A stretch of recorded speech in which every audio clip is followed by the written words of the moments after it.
It is General Leia Organa, Saturday evening. Come, let us meditate like a Jedi. Let's play with the latest iteration of very easy meditation.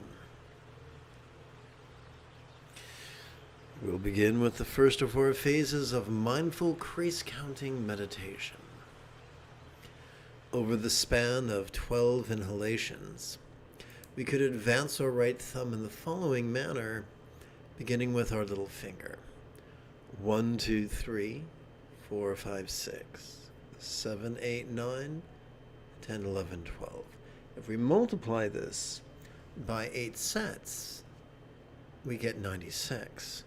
We count those 8 sets upon our left hand. 1, 2, 3, 4, 5, 6, 7, 8 sets of 12 inhalations each. To keep track of our first of 4 phases, we could rest our great knuckle at the base of our right little finger upon the tip of our left little finger, palms up in our lap.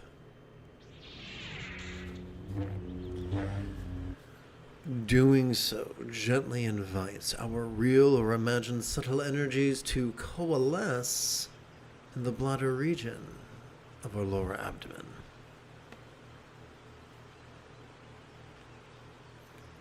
Come, let us demystify enlightenment. Ask someone who is rigid and glad of it for spiritual advice, and you'll get advice that is also rigid. Ask someone who is flexible for spiritual advice, and you'll get flexible spiritual advice.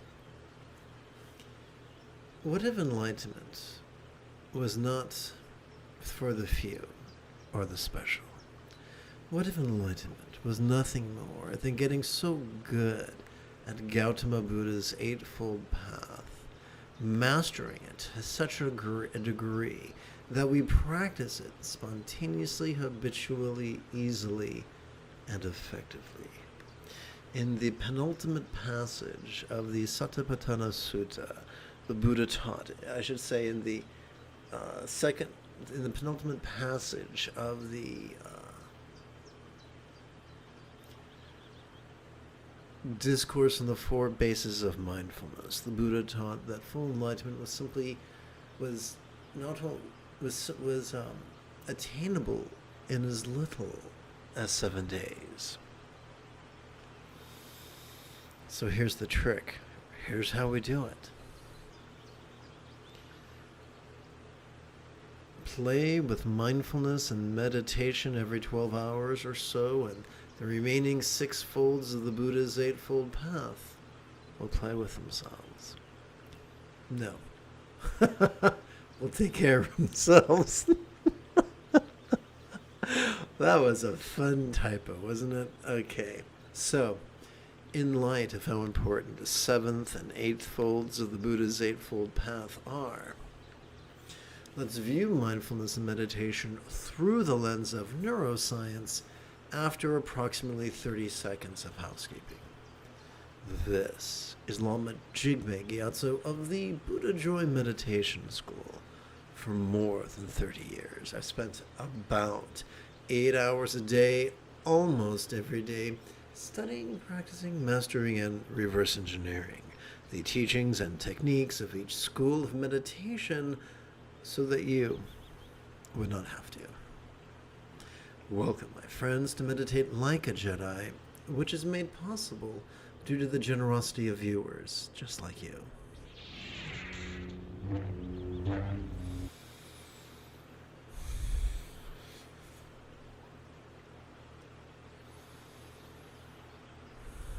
Let's see. Here we go. Please chant with me. The nudity of the archetypical couple sporting in tantric union reminds us of the vulnerability so crucial to mindfulness. Sturgeon's Law reminds us that 90% of everything sucks. Or in other words, since the Neolithic Revolution, all of us have been raised in societies that have trained us to be rigid, fearful, superstitious, controlling, elitist, cryptic, competitive, and cruel, to such a degree that the majority will denigrate the minority who strive. Instead, to be flexible, loving, rational, laid-back, egalitarian, lucid, cooperative, and kind. And therefore should come as little surprise that when these 90% who are quite rigid and quite controlling teach others how to meditate, they implore them to actively focus and to actively analyze. They might call this concentration or focus. They might call this contemplation. Now, the only neural pathways which are equipped to perform these actions are those found in the medial prefrontal cortex or the dorsolateral prefrontal cortex. Overtrain this area, and you will trigger the amygdala, which functions as the seat of anxiety and aggression. And I think we can all agree that anxiety and aggression are the opposite that most of us want from meditation. Good news, though. Neither the amygdala nor the prefrontal cortex comprise the entirety of our central nervous system. Bearing that in mind, let's think about mindfulness. Every time we inhale, whether we know it or not, we automatically access our sympathetic nervous system found in the middle third of our spinal cord. This bad boy has evolved to help us to notice in a very special way. To help us to notice vulnerably, passively, viscerally, randomly, and fleetingly. But notice what? Notice mind's antics of perception. You know, seeing, hearing, feeling, tasting, smelling, and the like.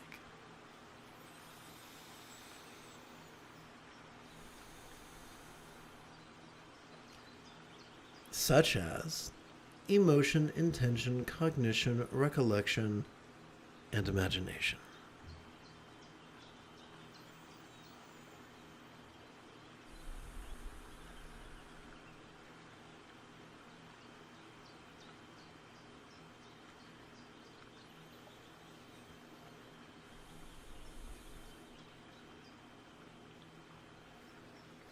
Now, this could seem like an armful of things to do simultaneously.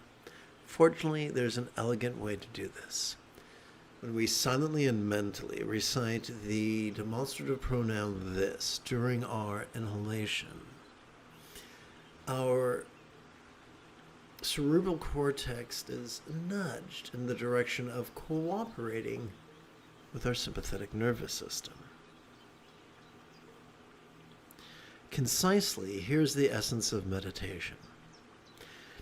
Every time we silently and mentally recite the one-syllable verb ease during our exhalation, we physically relax and mentally release to the degree that what we noticed during our previous inhalation could fleetingly feel less solid, less permanent, and less defining.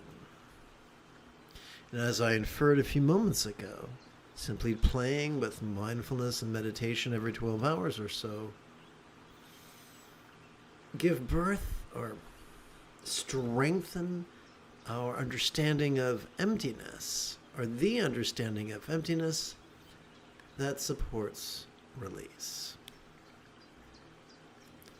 So therefore, together as a team, let us meditate right now.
This brings us to the second of 4 phases of mindful crease counting meditation.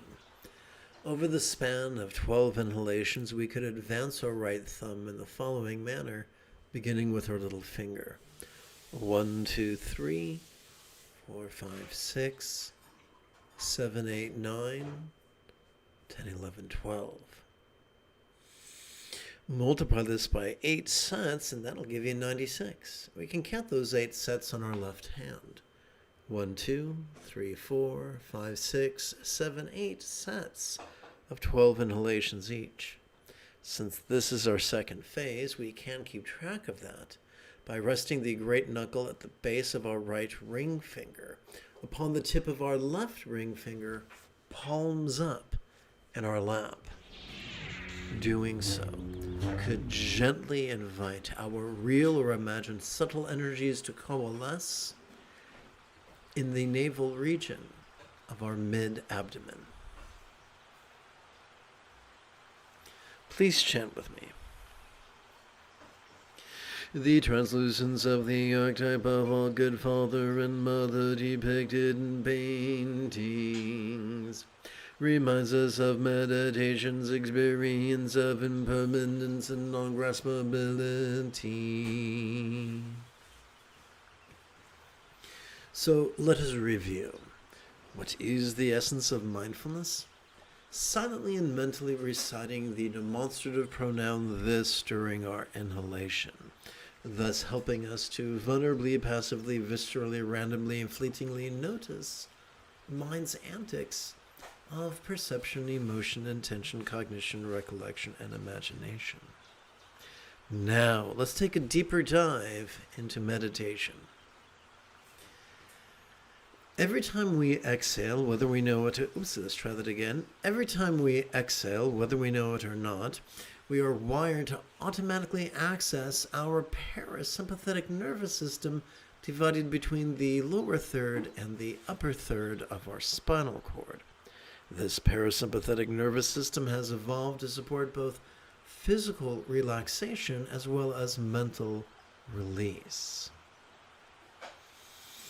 Every time we silently and mentally recite the one-syllable verb ease during our exhalation, we nudge our cerebral cortex in the direction of cooperating with our parasympathetic nervous system. Doing so helps us to release what we noticed during our previous inhalation. That what we noticed can now feel as non-graspable as a vast, empty void. Now, any good English teacher will remind us that a simile is only as powerful as it is relatable. So we have to ask the question, what? What is a real-world example of a non-graspable, vast, empty void? How about the illusion of the infinite azure sky on a bright and beautiful cloudless morn, which, although is tantalizing to the eye, is intangible to the hand?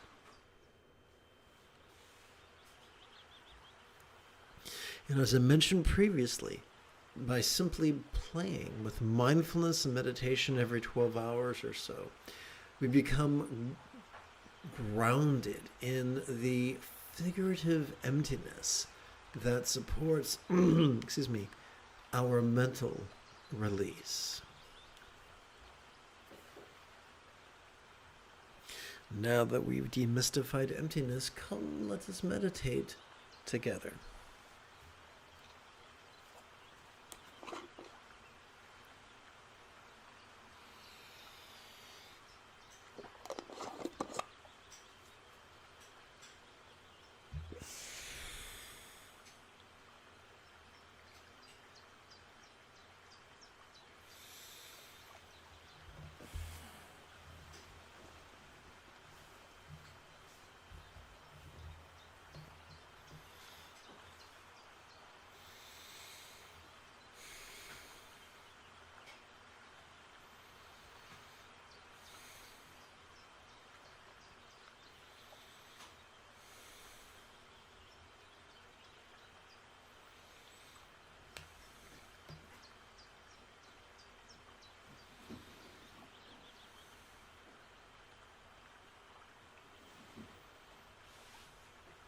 There are many different things we can perceive. The external, the internal, the physical, the mental. The pleasurable, the painful, the interesting, the boring, the glorious, and the grotesque. No, it's not our job to chase parlor tricks, try to become Gandalf the Grey. It's our job to simply notice vulnerably, passively, viscerally, randomly, and fleetingly during our inhalation, and physically relax as well as mentally release during our exhalation. Do that every 12 hours, and within a week or two, you could master the Buddha's path.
This brings us to the third of 4 phases of mindful crease counting meditation.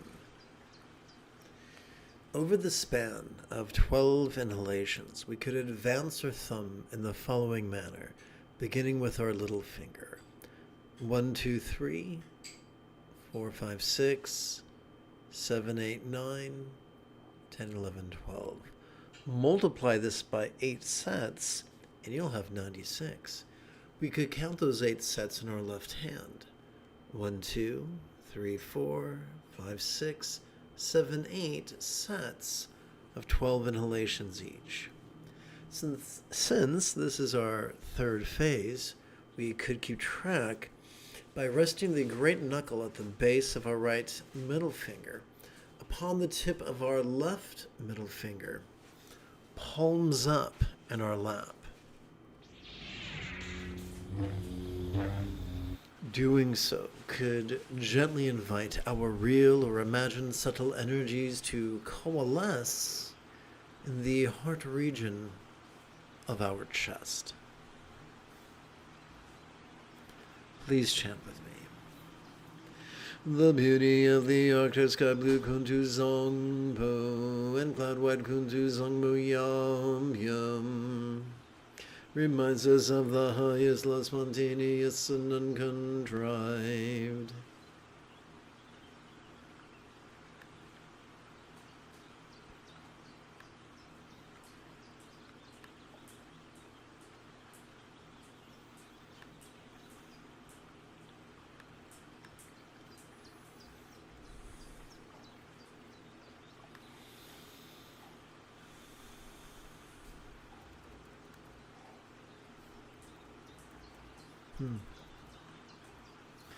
I think it'd be easier if I did the same with this. Here we go.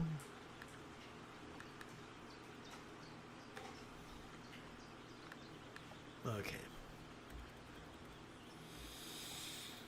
So let's begin with a spot of review.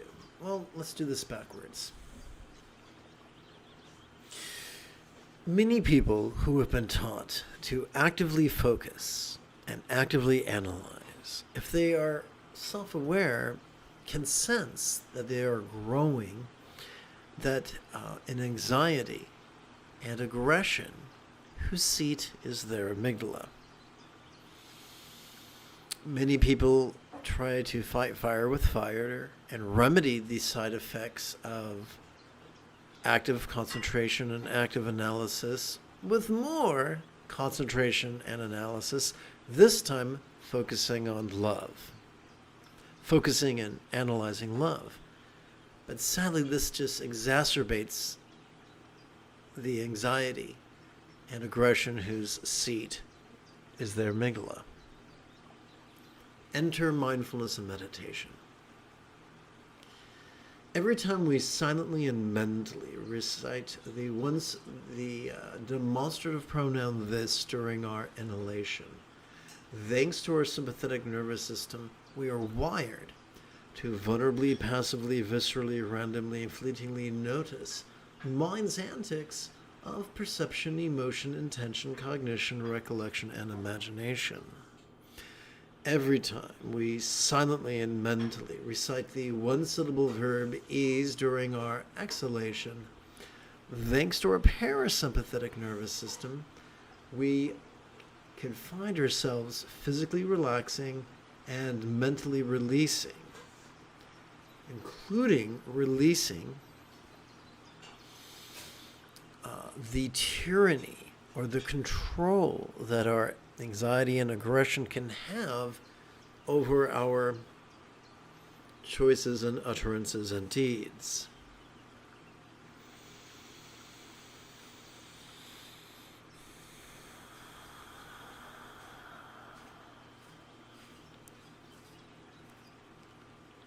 But there's an additional benefit I'd like to share with you. The more we practice mindfulness and meditation, the more we stimulate our anterior cingulate gyrus. In this diagram, it's indicated by a fuchsia object the shape of a letter C.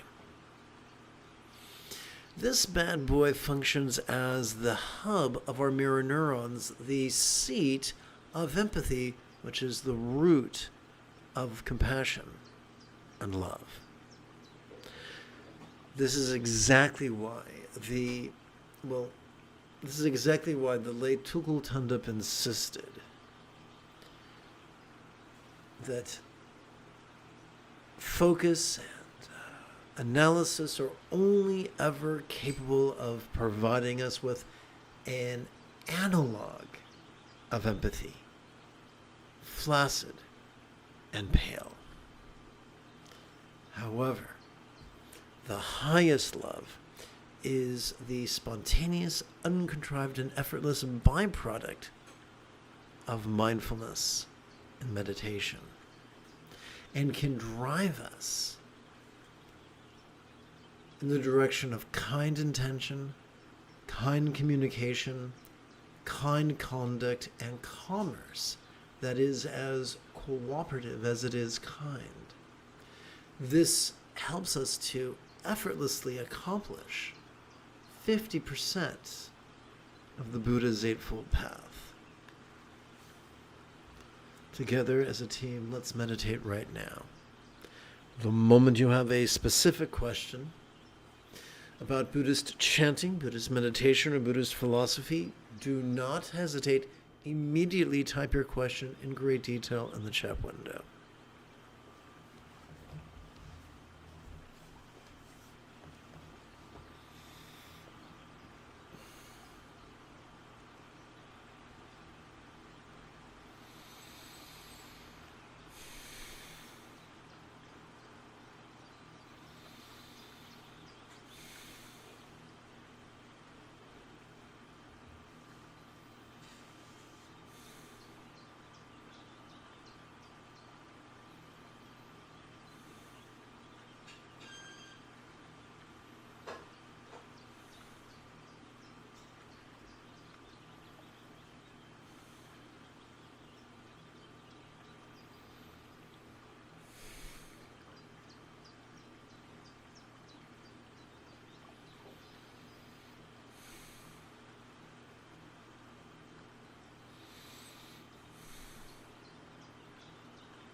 We come now to our fourth and final phase of mindful crease counting meditation.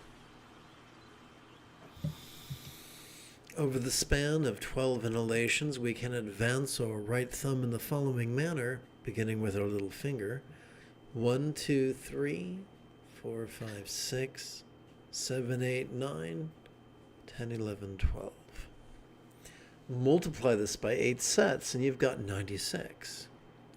We can count those 8 sets on our left hand. 1, 2, 3, 4, 5, 6, 7, 8 sets of 12 inhalations each. So since this is our fourth phase, we can keep track of it by resting the great knuckle at the base of our right index finger upon the tip of our left index finger, palms up in our lap.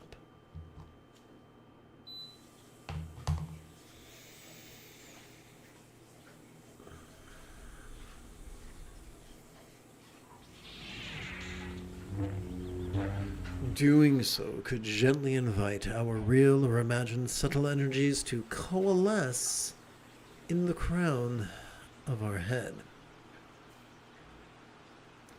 Please chant with me.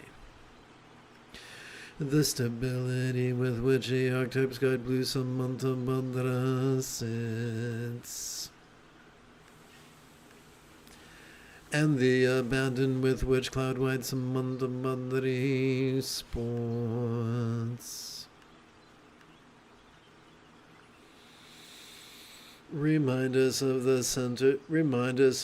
effortless effort of centered spontaneity.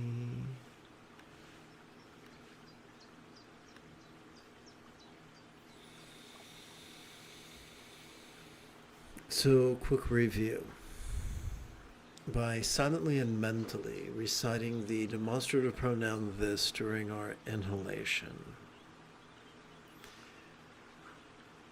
we access the sympathetic nervous system in such a way as to support us in vulnerably, passively, viscerally, randomly, and fleetingly noticing mind's antics of perception, emotion, intention, cognition, recollection, and imagination. But to also notice that there's some things we desire and some things we dread. And to also notice that we tend to experience resistance to the absence of what we desire, and also experience resistance to the presence of what we dread. Every time we silently and mentally recite the one-syllable verb ease during our exhalation, thanks to our parasympathetic nervous system, we can physically relax and mentally release in such a way that we not only release what we noticed during our previous inhalation, but we also release our resistance to the absence of what we desire, as well as release our resistance to the presence of what we dread. Now, this doesn't mean the resistance goes away. It means the resistance affects the tyranny. It affects our choices and our utterances and our deeds less and less and less. Now, a reasonable concern would be, hey, will this turn me into an absolute doormat? Will life scrape the shit off its boots on my back, metaphorically speaking?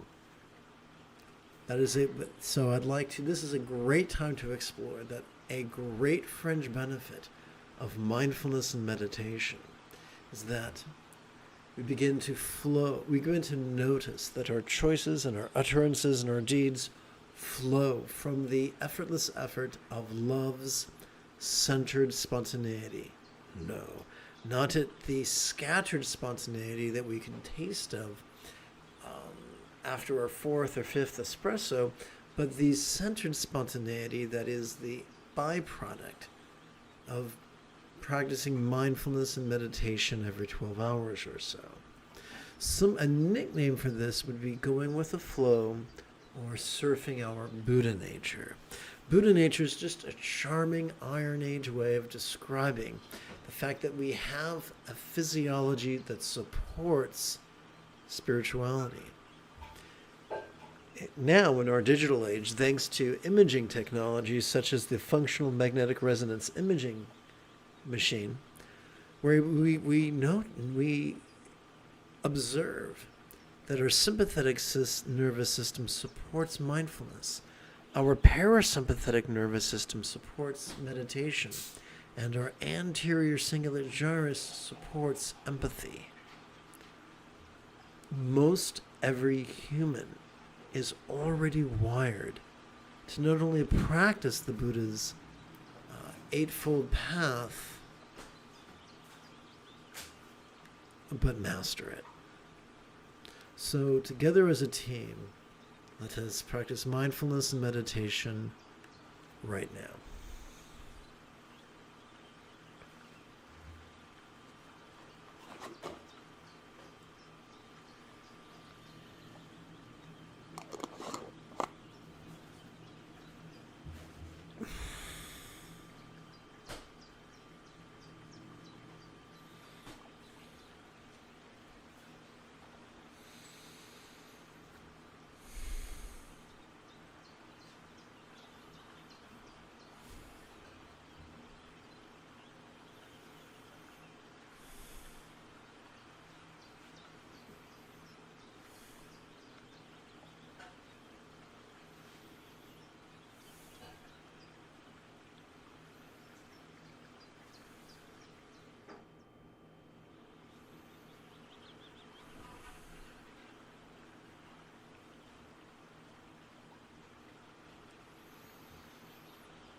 Just as Obi-Wan Kenobi said to Luke Skywalker, you have taken your first step into a much larger world.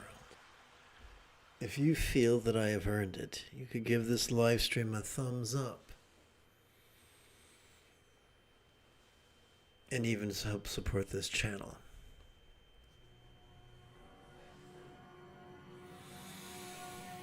In approximately 11 hours, I would very much like to return to lead tomorrow's early morning meditation class and group practice.